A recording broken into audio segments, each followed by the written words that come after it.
네, 계속 진행하도록 하겠습니다. 6장의 정보통신망의 이제 안정성 확보 내용이 되겠어요. 좀 중복되는 부분이 있어요. 그 전 시간에 이제 그 정보통신망법 안에 들어가 있는 제도를 우리가 이제 살펴봤기 때문에 법조문이 어떻게 되어 있는지 한번 이제 살펴보는 걸로 이제 의미이기 때문에 좀 빨리 진행하도록 하겠습니다.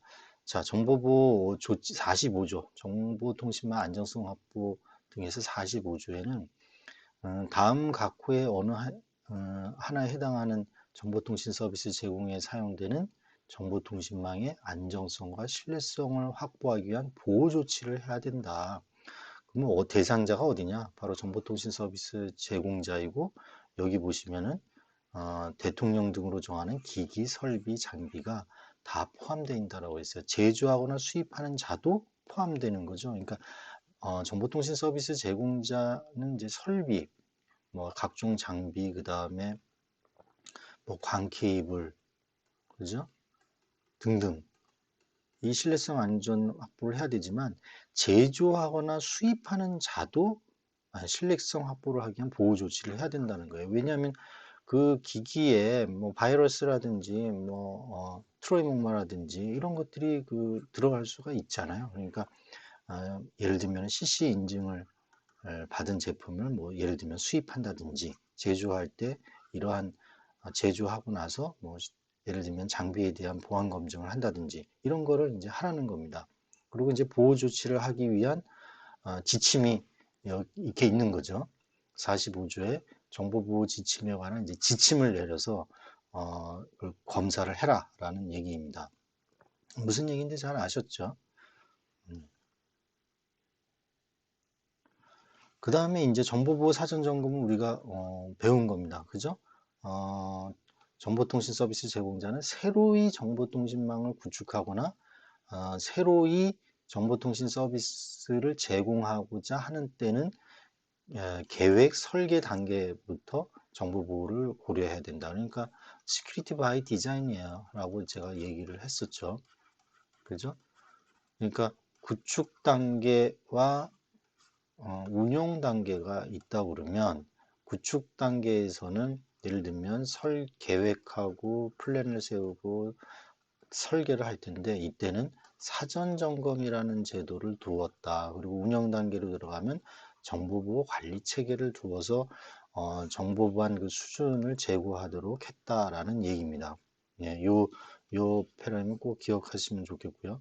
그 다음에 CISO, 시소 지정을 이제 했다고 그랬죠. 예, 일정 부분 예를 들면은 100억 원 상당의 매출액이 있거나 100만 명 기준에 100만 명의 이용자가 있는 경우에는 그 대상이었고 ISP, 뭐 IDC였죠.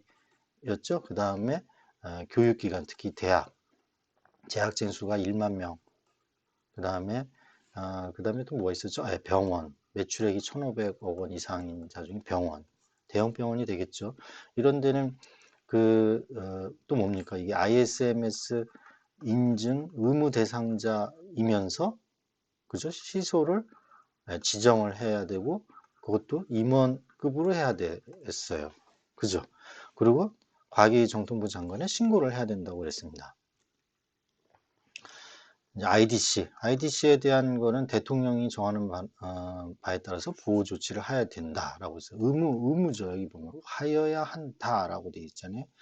그 다음에 ISMS 이제 인증 계속 우리가 배울 ISMS 인증이 되어 있습니다. 관리적, 기술적, 물리적 보호 조치를 포함한 종합관리제도 수립 운영자에 대해서 적합한지, 기준에 적합한지 인증할 수 있다라고 되어 있어요. 인증할 수 있다. 그렇지만 이제 의무 대상을 지정을 해놨다고 그랬습니다. 그래서 이제 관리 등급 부여, 아까 이제 구축 단계에서 사전 점검을 하고 그 다음에 운용 단계에서 ISMS를 했는데 이 ISMS 인증을 받은 그 기업들이 이거를 마케팅에 이제 사용하고 싶은 거예요. 사용자들한테, 이용자들한테 뭐 홍보 또는 기업의 이미지 부각. 근데 ISMS라는 거를 국민들은 잘 모르잖아요. 그래서 이제 관리 등급이라는 제도를 추가로 이제 만들어 놨다고 그랬어요. 그래서 이거에 대해서 관리 등급이 우수기관, 최우수기관 이렇게 나누어서 등급을 다시 줬다. 그러면 국민들이 아, 여기는 정보보호 관련해서 우수기관이네, 최우수기관이네, 아, 마케팅이나 이미지 홍보에 좋겠죠. 자, 그러면 여기는 우리가 전 시간에 법과 제도에서 배우지 않은 부분입니다. 이게 48조에 보면은 정보통신망 침해 행위의 금지가 있어요. 그러니까 이게 누구든지 정당한 접근 권한 없이 액세스 컨트롤이죠. 접근 권한 없이 또는 허용된 접근 권한을 넘어서 침입해서는 안 된다. 그러니까 해킹하는 해커들이죠. 해커들은 어떻게 돼요? 5년 이하의 징역 5천만 원 이하의 벌금을 물게 돼 있어요. 그리고 악성 프로그램, 멀리셔스 코드죠. 멀리셔스 프로그램을 유포해서는 안 돼요. 만약에 이 멀리셔스 코드를 유포하거나 전달하게 되면 어떻게 돼요? 이거는 벌칙이 커요. 7년 이하의 징역, 그 다음에 7천만 원 이하의 벌금입니다. 그 다음에 누구든지 정보통신망의 안전적 운영을 방해하는 목적 대량의 신호라는 건 뭐야? 디스트리뷰트 디나이얼 오브 서비스죠. 대량의 신호 또는 데이터를 보거나 부정한 명령을 처리하도록 하는 방법으로 장애를 일으켜서는 안 된다. 이거는 5년 이하의 징역, 5천만 원 이하 벌금입니다. 이렇게 이제 각종 그 정보통신망을 위해하는 그런 행위, 예? 이런 행위들에 대해서 규제를 이제 하는 거죠. 이 벌칙이 굉장히 상향됐어요, 이게. 그 다음에 이제 사고가 났을 경우에 대응에 대한 거를 이제 48조 2, 여기 보면은 48조 2라는 게 돼 있죠. 이게 나중에 추가된 거라는 걸 의미하는 거예요. 여기 보면 48조에는 금지만 해놨어요. 침해 행위. 이런 거 하지 마라, 이런 거 하지 마, 이런 거 하면은 벌칙을 주겠다라고 했는데 이것만 있어서는 안 된다는 거죠. 침해 사고에 대한 이제 대응도 필요해서 49조로 하지 아니하고 48조의 2로 한 이유는 이 조문을 건드리지 않으려고 하는 겁니다. 아까 이제 그 이유를 얘기했었죠. 상식적으로 아시면 좋을 것 같고요. 과기정통부 장관이 기사에게 수행토록 이제 할 수 있다라는 근거를 이제 놔둔 겁니다. 왜 기사가 하지? 뭐 이런 이제 의문점이 생길 수가 있으니까 근거를 항상 이 공무원들의 어떤 행위를 하는 거는 항상 이 근거를 통해서 업무를 하거든요. 그래서 이게 굉장히 중요한 얘기입니다. 그래서 여기 보면은 침해 사고에 대한 정보의 수집 전파, 뭐 예보 경보, 긴급 조치, 침해 사고 대응 조치를 기사가 하도록 이제 근거를 둔 거죠. 그러니까 기사는 정보통신망에 대한 어떤 일반적인 침해 사고 대응이니까 민간 기관이라고 보면 돼요. 민간 기관에 대한 어떤 침해 사고 대응하는 조직이다라고 보시면 됩니다. 그 다음에 침해 사고의 유형별 통계, 해당 정보통신망의 소통량 통계 및 접속 경로별 이용 통계를 과기정통부 기사에 제공해야 된다라고 그랬어요. 이 제공을 어떻게 할까요?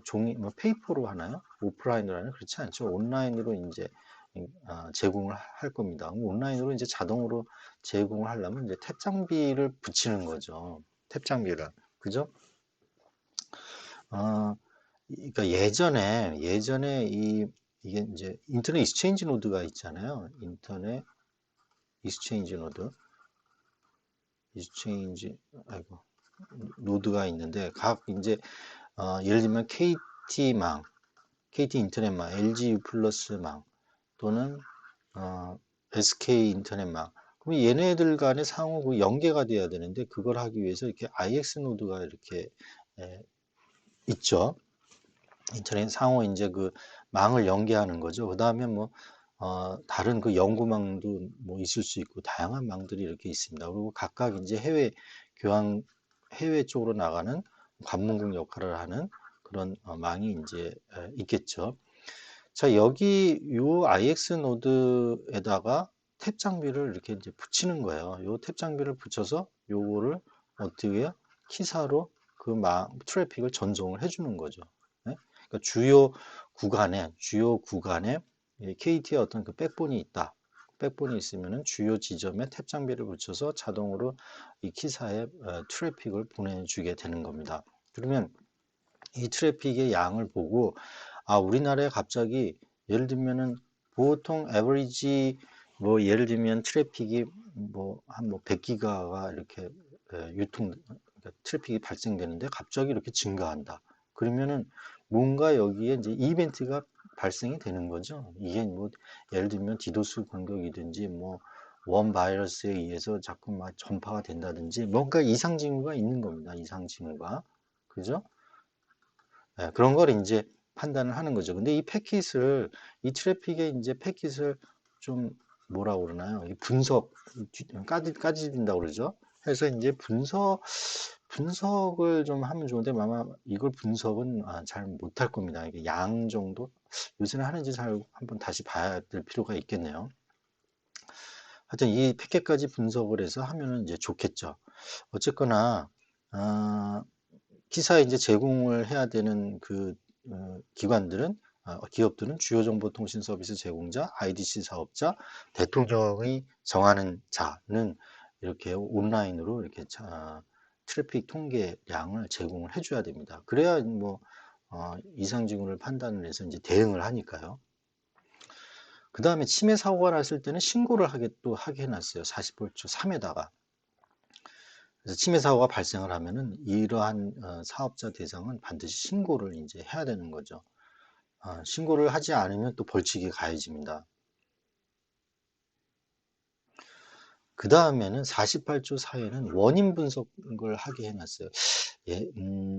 예전에 그 초창기 125 뭐 대란이 있고 뭐 이럴 때 인터넷 대란이 있고 이럴 때 이런 조항들이 없으니까 원인 분석을 하는데도 이제 우왕좌왕한 거죠. 예, 뭐 장관 주재로 해갖고 뭐 각 전문가가 왔었는데요. 저도 이때 한번 회의에 뭐 참석한 기억이 납니다. 그때 장관 주재에서 뭐 한 40명 정도의 전문가가 와갖고 이제 원인이 도대체 뭐냐, 뭐 이런 거 분석을 했었는데 누가 이거 저기 발표를 했는지 아십니까? 제일 많이 제 기억에 19살이니까 이 정도 된 어떤 그 젊은 친구가 장관 앞에서 설명을 하더라고요. 예, 그러니까 어떻게 보면 화이트 해커죠. 예, 하여튼 갑자기 이제 그런 생각이 납니다. 다시 돌아와서 치매 사고의 원인 분석을 이제 하게 되어 있는데 여기 보면은 어, 자체적으로 치매 사고의 원인 분석을 하고 피해 확산을 방지해야 된다고 그랬는데 여기 보면은 2항에 보면은요. 중대한 치매 사고가 발생이 되면 민간합동 조사단을 이렇게 구성하게 해놨어요. 민간합동 조사단에 여기 들어가면 뭐 담당 공무원이 들어갈 수 있고 기사 직원하고 외부 전문가가 들어갈 수 있게 해놨을 겁니다. 그래서 이 외부 전문가는 뭐 나이를 불문하고 화이트 해커들이 이제 들어와서 이 원인을 이제 알 수 있겠죠. 그 다음에 이 접속 기록을 명할 수 있다라고 그랬어요. 이 접속 기록은 원인 분석을 하는데 지대한 자료를 제공하는 거죠. 아주 중요합니다. 그래서 나중에 보면은 개인정보 처리 시스템의 접속 기록은 1년 이상 보관하게 되어 있어요. 과거에는 뭐 6개월 이상 보관하게 되어 있었는데 이거를 더 개정을 해서 이렇게 늘려놨습니다. 그 다음에 정보통신 서비스, 주요 정보통신 서비스 제공 시설은 주요 정보통신 사업자죠. 2년 이상으로 되어 있어요. 이만큼 이제 접속 기록이 중요하다라는 걸 이제 반증하는 거죠. 그 다음에 과기정통부 장관은 자료의 제출 요구를 할 수가 있어요. 그러니까 이게 이제 기사를 통해서 자료를 요구를 하는 거죠. 그 다음에 민간합동조사단에게 관계인의 사업 중에 출입을 하거나 원인을 조사할 수 있도록 이제 그 원인 뭡니까 어떤 해당되는 전산센터가 침해 사고를 받았다 그러면 여기는 출입 통제가 일어나니까 아무도 못 들어가잖아요. 그러니까 허가받은 사람만 들어갈 수 있으니까 민간합동조사단은 이제 출입할 수 있게 법적 근거를 이제 만들어 놓은 겁니다. 네. 예, 여기 민간합동조사단 구성이 나오네요. 아까 사고를 담당하는 공무원, 그다음에 전문가, 기사 직원, 뭐 기타 이렇게 돼 있네요. 요거는 이제 시행령에다가 대통령령이죠. 네, 대통령령의 그 근거를 마련을 해놨습니다. 그다음에 속이는 행위에 대한 그 정보 수집 금지. 여기서 정보 수집이라는 건 뭐 요새는 개인 정보가 가장 많죠. 그 다음에 이제 뭐 기술 정보, 기업의 기술 정보, 이런 것들을 수집을 이제 금지하게 되는데 이 속이는 행위가 이제 다양한 속이는 행위들이 있겠죠. 여기 1항을 보면은 누구든지 정보통신망을 통해 속이는 행위. 여기서 속이는 행위는 뭐가 있을까요? 뭐 예를 들면은 피싱이라든지, 그죠? 그 다음에 파밍이라든지, 그죠? 그 다음에 또 스미싱이라든지, 예, 이런 피싱과 뭐 여러분들 잘 아시죠? 피싱과 파밍은 이제 가짜 사이트로 이제 그 유도하는 거잖아요. 가짜 사이트로 유도를 해서 각종 이제 그 개인정보를 이제 입력하고 하게 해서 그거를 이제 얻는 겁니다. 확보를 하는 거죠. 그런 게 이제 속이는 행위. 파밍은 이거는 진짜 사이트로 접속을 해도 뭡니까? 가짜 사이트로 이게 이제 접속이 되는 거죠. 그러니까 DNS 파밍 같은 거, DNS를 변조시켜 갖고 이렇게 하는 거고.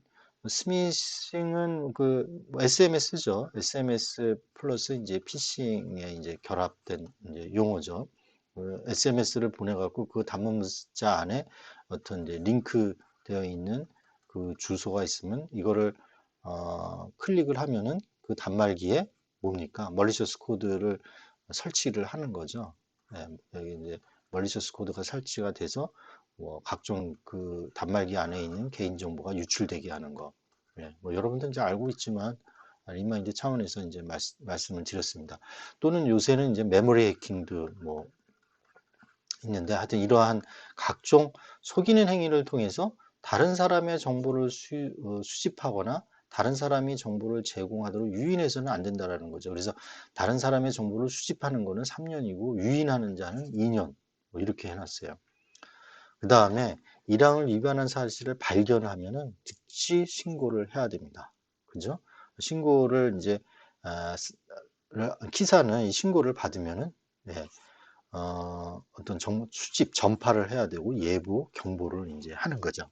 이런 식으로 아예 그 침해 사고에 대해서 어, 행위를 못하게 하고 또 행위가 일어났을 경우에 대응, 또 수집 금지 이런 것들을 법에다가 아주 명시를 다 해놨습니다. 예, 수고하셨습니다. 여기 참고로 여기 따따따 로.go.k라는 국가정보법령센터라고 있어요. 이 법을 보려면은 여기에 최신 개정된 법률이 다 뭐 시행령, 시행규칙까지 다 검색을 해서 찾아볼 수 있습니다. 앞으로 이 사이트는 여러분들이 계속 공부하시다 보면은 조항을 뭐 책에 있는 거를 조항을 보지 마시고요. 반드시 국가법령센터에 들어가서 해당 조항을 읽기를 바랍니다. 왜냐하면 책 텍스트북에 있는 것들은 과거 버전일 확률이 굉장히 높거든요. 그래서 커런트 버전인 국가법령센터에서 정보통신망법을 검색을 해서 살펴보시기 바랍니다. 예, 수고하셨어요.